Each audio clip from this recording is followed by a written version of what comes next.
ब्रह्मचर्य बहुत बड़ी हमारी निधि है। ब्रह्मचर्य संपूर्ण विद्याओं को प्रकाशित कर देता है। ब्रह्मचर्य समस्त वैभवों का स्वामी बना देता है। ब्रह्मचर्य समस्त दुर्भाग्य को मिटाकर सौभाग्य प्रदान करता है। ब्रह्मचर्य संपूर्ण उन्नति का बीज है। हमारी कमजोरी क्या है? हम परेशान हो जाते हैं। संसार में देखो तो परेशान, परमार्थ की तरफ देखो तो हम परेशान हो। थोड़ा सा धैर्यवान बनो, गंभीर बनो। ठीक है, विपत्ति आई, समस्या आई, इसका समाधान होगा। ऐसा थोड़ी कि हमें नष्ट कर देगी। ठीक है, एक बार गिर गया, गलती हो गई, दंड भोगूंगा, फिर इससे ज्यादा संयम में रहूंगा। बिल्कुल मतलब एकदम फ्रेश दिमाग रखना चाहिए। भारी से भारी कष्ट में भी मुस्कुराना। तो हमें बल मिला है। 3-3, 4-4 दिन भोजन नहीं, पर सेवा नहीं छोड़ा, दिनचर्या नहीं छोड़ी। और उसका प्रधान कारण संयम, ब्रह्मचर्य, भगवदाश्रय, नाम जप, कभी हारने नहीं दिया। जब हम हर समय अपने को विवेक के द्वारा सावधान रखे तो हम कभी निराश नहीं हुए। कभी ऐसा नहीं लगा कि यार हम दुखी, कभी नहीं लगा। हमको इतना बलवान बनना है कि सुख और दुख दोनों हमको छू न सके। भारी से भारी सुख की व्यवस्था तो अहंकार नहीं। हर्षित होकर किसी का अपमान न करे कि हम धनी, हम पदाधिकारी, अमुक। भारी से भारी दुख आया तो हमें किसी के सहयोग की जरूरत नहीं। मस्त जीवन, एकदम तुम अविनाशी के बच्चे हो। शेर का बच्चा भेड़ों के बीच में फंसकर मेव मेव बोल रहा है। अगर दहाड़ना सीख जाए तो कोई भी उसे परास्त नहीं कर सकता। जब आप गंदे कार्य कर रहे होते, शास्त्र विरुद्ध कार्य कर रहे होते, तो आपका मन पूरे सपोर्ट में होता है। कभी वो आपको ऐसा नहीं कि गंदा कार्य कर रहे हैं दूसरा चिंतन करवा दे। ध्यान देना, जब आप विषय सेवन कर रहे होते, गंदे कार्य कर रहे होते, गंदे दृश्य देख रहे होते, गंदी बातें सोच रहे होते, तब आपको कहीं भी मन विक्षेप नहीं पहुंचाएगा। क्यों? कि उस समय अधीन करके पूरी की पूरी कैसे लोड कर रहा है अपने अंदर, पूरा का पूरा माल समेट रहा है, खूब प्रवृत्तियां अंदर भर रहा है। और जो भजन में बैठे, अब वो सब वमन कर रहा है, निकाल रहा है। जो अब निकाल रहा है तब परेशानी महसूस होती है। ये अनंत जन्मों के कुसंस्कार भरे हुए हैं। सर्दी, गर्मी, सुख, दुख आदि, द्वंद्व, हर्ष, विषाद आदि जो है, इनको सहना सीखो। थोड़ी सी गर्मी यहाँ, थोड़ी सी सर्दी यहाँ, पूरे जीवन गर्मी। पैर की त्वचा ऐसी हो गई थी कि बबूल का कांटा टूट जाता था, घुसता नहीं था। जीवन में कभी पादुका ही नहीं, तो चमड़ी इतनी मोटी हो गई थी पैरों। यदि माया से मुक्त होना है तो सहने का अभ्यास रखो। ये जरा में बहुत गर्मी, ये नहीं उपासना। गर्मी शरीर का धर्म है, तो इंद्री में ताप लग रहा है। राधा राधा आप कहोगे प्रवचन करने से नहीं। कभी बिजली नहीं रखी, दाम कटवा के रखी। पर आज का समाज क्या चाहता है? स्वतंत्रता। इसलिए आज का समाज स्वतंत्र होकर चरित्रहीन हो रहा है। आज की युवा पीढ़ी चरित्रहीन होती जा रही है। लिव इन में रह रहे हैं आज के लड़का लड़कियां। लिव इन कितना गंदा कल्चर है। पराई औरत के संग आप रह रहे हैं, पराए मर्द के संग आप रह रहे हैं। जब आप चरित्रहीन हो जाओगे तो चरित्रहीन लोग एक अच्छी समाज का, एक अच्छे राष्ट्र का निर्माण कभी नहीं कर सकते।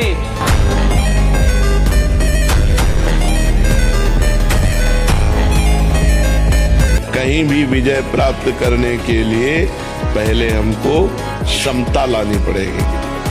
4 प्रशंसा कर रहे हैं तो खुशी नहीं, और 4 निंदा कर रहे हैं तो हमको दुख नहीं। सुख दुख में, लाभ हानि में, जय पराजय में समान भाव। देखो, जब आप लोग अपनी जीवनी शक्ति का नाश करते हैं तो सबसे पहला प्रभाव उसका स्मृति पे पड़ता है, दूसरा प्रभाव मन पे पड़ता है। ब्रह्मचर्य, प्राण और मन तीनों एक कतार का मन है। अगर ब्रह्मचर्य ठीक तो मन शांत, आनंदित, सोच कराने वाला, और प्राण सही में महाबल है। समझो, आप मनुष्य जीवन प्राप्त किए हो, थोड़ा समझो तुम कौन हो, थोड़ी साधना में करो, भी तेजस्वी। लोग रोते हैं इस बात पर, हमें संसार में कोई प्यार नहीं करता, कोई अपना नहीं। यही तो सिद्धि है। आओ इधर, हमारे मार्ग में ये लाभ है कि कोई हमें प्यार न करे, क्योंकि ये सम्मान, ये प्यार प्रभु से विमुख कर देता है। देखो हम जी तुम्हारे बिना जी नहीं सकते, तुम चले गए तो मेरा क्या होगा। अब वो उसकी बात में ही समझो तुम्हें कितना प्यार कर रहा हो। क्या कह रहा है? तुम चले गए तो मेरा क्या होगा। ये प्यार है? क्या सोच रहा है वो? मेरा क्या होगा? बस पकड़ लो, कोई तुम्हारा नहीं। हस्त क्रिया से संपूर्ण शरीर ढीला, फीका, दुर्बल, कमजोर और रोगों का प्रादुर्भाव होने लगता है। मुख की कांति हीनता बढ़ती चली जाती है। मुख प्रसन्न तन तेज विराजा, कीन से रामचंद्र करता है। या चेहरा देखो, वैसा लगता है जैसे सब उड़ गया, कुछ नहीं रह गया, बस केवल सजावट सजावट रह गई। पवित्रता, जितेंद्रियता, बल, अध्यात्म चिंतन कुछ नहीं, शून्य, बस वही वर्तमान भोगों का चिंतन। कैसे भोगों? भोगे हुए भोगों का चिंतन बस। इतनी मोटी ग्रंथ हम उसे कंठस्थ कर लेंगे, पूछो कहां से पूछो, पर यह तभी होगा जब ब्रह्मचर्य ठीक होगा, खान पान ठीक होगा, नहीं तो स्मृति का नाश हो जाता है। ब्रह्मचर्य, आज जो नए बच्चे हैं ना, ब्रह्मचर्य का नाश मतलब स्मृति का नाश, दिमाग, प्रमाद, गंदी बातें देखना, यही सब अच्छा लगेगा। यानी हम कह रहे ब्रह्मचर्य में इतनी ताकत है कि कोई भी बात आप सुनाओ और 10 दिन बाद आप पूछ लो आकर के, वही उसे मिलेगी। समझो यार, वही है हाय हाय, वही रोना धोना, कब तक रोते रोते रहोगे इस बात? रोए श्री जी के प्रेम में, वो बात तो ठीक है, हमारा कल्याण हो जाए, हमारा उद्धार हो जाए, हमारा मन नहीं लगता, हमें काम सताता, हमें क्रोध सताता, वही रोना धोना। जो सताता उधर देखो, आपके मकान में हो रहा, हम राजी हैं, हम तो पहले ही राजी थे, अनंत जन्मों से राजी थे। ये तो तुमने सिखाया कि इसमें राजी नहीं होना चाहिए। नहीं, हम तो राजी थे ही और राजी हैं। अगर आप छूट दे दो ना तो राजी ही राजी है, हमको क्या परेशानी, हम तो नारकी जीव है ही है। महाराज आपने सिखाया कि ये गलत है, अब आप सुधार हमारे हृदय में जो आवे। बहुत ज्यादा रोने धोने की जरूरत नहीं है, कभी कभी प्रणय पोप करने की भी जरूरत है, चट्टवे सुधर जाता है, हमने देखा है। अभी आप छेड़ना मत, जैसे लोग कहते ना मैं बहुत परेशान हूँ, कुछ करता नहीं, वैसा हो जाता है वैसा हो जाता है। तो आपको हम बता रहे, रक्त का स्वभाव है जैसे, ऐसे जैसे कट जाए ना तो उसका स्वभाव थोड़ी देर में गाढ़ा होने की कोशिश करेगा। तो इसकी आखिरी परिणति है वो वीर, उसका स्वभाव नहीं है बहना, उसका स्वभाव ऐसा है। सोचो, रक्त की आखिरी परिणति वो है वीर। तो आप क्या कर रहे हैं? रोज कई कई बार, आपका परिणाम क्या होगा? अगर रोज वो खून निकाला जाए तो आदमी की हालत क्या होगा? अच्छा, कोई भक्त अगर हनुमान जी को प्रसन्न करना चाहता हो तो क्या उपाय?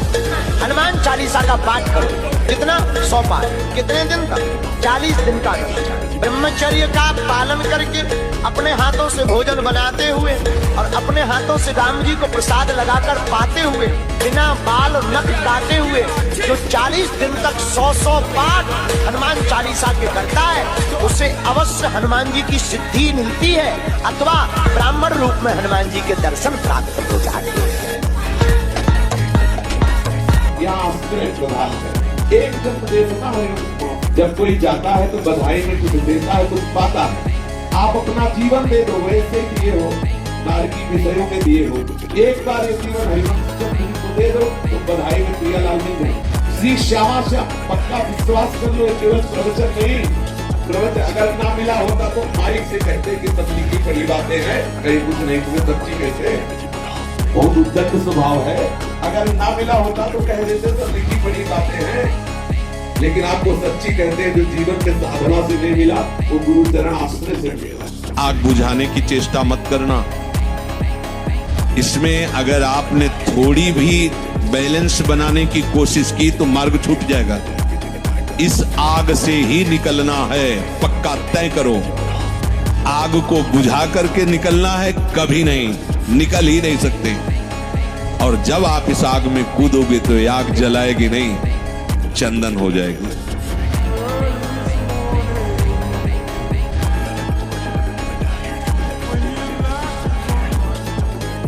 ब्रह्मचर्य क्या करता है? राजसिक और तामसिक वृत्तियों से ऊपर उठा करके व्यक्ति को इस विक्षिप्त अवस्था में ले जाने का काम ब्रह्मचर्य करता है, क्योंकि जितनी भी सारे विषय हैं इंद्रियों पर नियंत्रण के विषय। तो जब एक व्यक्ति निष्ठा से ब्रह्मचर्य पालन करता है, और फिर मैं कहूंगा कि वो जीवन में अच्छी चीजों को ला सकता है। ब्रह्मचर्य नष्ट हो गया तो जवानी उनकी बेकार हो गई। जिस वस्तु के निकालने में इतना आनंद आता है, बीज यही रहता है नारायण, यहाँ से 108 चक्कर लगाता है तब बाहर जाता है। जिसके निकलने में इतना आनंद आता है, उन मूर्ख बालकों को जान लेना चाहिए, उनको बचाएंगे तो कितना आनंद आएगा।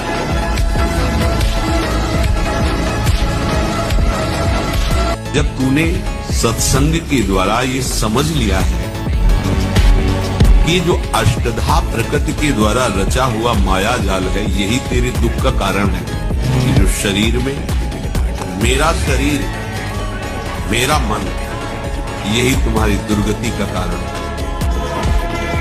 बड़ा अध्यात्म है, सूक्ष्म विषय। जब तक तुम इसे समझोगे नहीं तो इसी में खेलते हुए अपने को भक्त मानोगे, ज्ञानी मानोगे, अपने को महात्मा मानोगे। जो ऐसे नीच पुरुषों की बहकावे की बातों में आकर क्या सुनते, मौज लो यार, जिंदगी मस्ती के लिए मिली। कहाँ बाबा लोगों के चक्कर में फंस के सब ये कुछ नहीं है, तुम्हें बता रहे कुछ नहीं है। जितनी जिंदगी मिली मौज से जी ले, अब काहे को टेंशन। हाँ, तो फिर पूरे विश्व में कोई टेंशन युक्त होना ही नहीं चाहिए, क्योंकि सब मौज में लगे। जीवों की हत्या करके उनका मांस खाना, मदिरा पीना, व्यभिचार करना, नए नए व्यभिचार करना, तो सबको मस्त होना चाहिए। अगर हमको ये दिखाई दे कि तुम्हारी बात सत्य है तो हम सुने, सब टेंशन में है। कोई भी प्रभु को साक्षी करके बोले कि भजन के बिना किसी का हृदय शांत हो गया है, तुमने एक भी व्यक्ति विश्व में नहीं, महापुरुषों ने देखा है अपनी दिव्य दृष्टि से। अधिक भोजन करने वाला, स्थूल प्राण वाला, चंचल मन वाला कभी भजन में नहीं रुचि हो सकती। सूक्ष्म भोजन वाला, सूक्ष्म प्राण वाला, सूक्ष्म मन वाला भजन करता है। मान लीजिए आप लोग पता नहीं इतने भोजन के पीछे क्यों पड़े।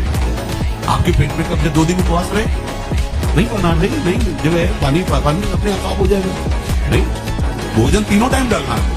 ऐसी कोई औषधि बनी है क्या कि आप ऊपर करते रहो, मनमानी आचरण करते रहो? अगर बाई चांस किसी को कब्ज है तो बताया है आपको, इस वर्षों सेवन की हुई औषधि जब कभी ऐसा लगा तो छोटी हर 1 चम्मच और 1 चम्मच ईसब बोल दीजिए, उसमें मिला दिया। शाम के 200 ग्राम 250 ग्राम गुनगुना ले लीजिए।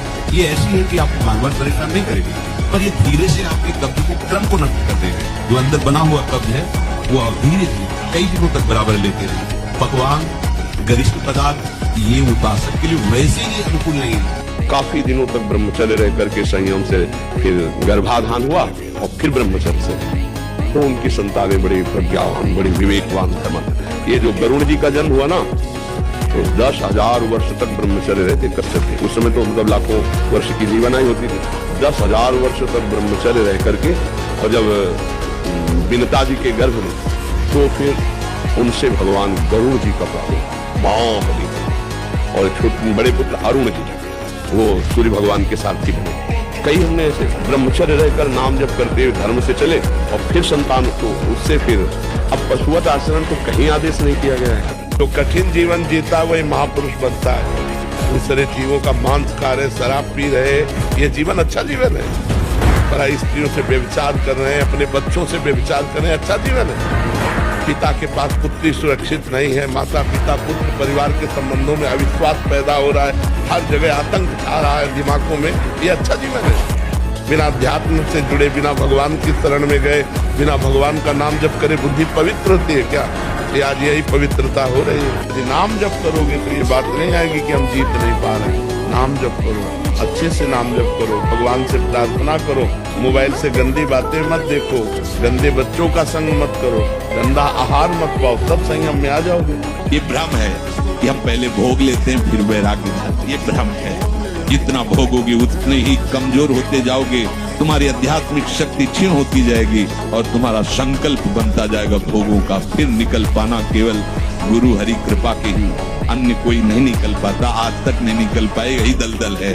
अब भागो, सूखे में आ गए हो, पीछे कदम मत बढ़ाना। जिस दलदल से आए हो अगर उधर गए तो फिर अब नहीं निकल पाओगे। पता नहीं कितने युग व्यतीत हो जाएंगे, सावधान।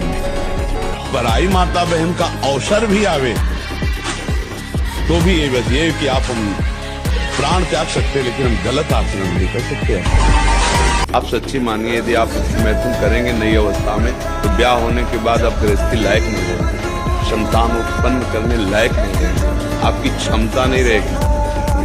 अब देखो कह रहे हैं ना, बिना किसी कारण के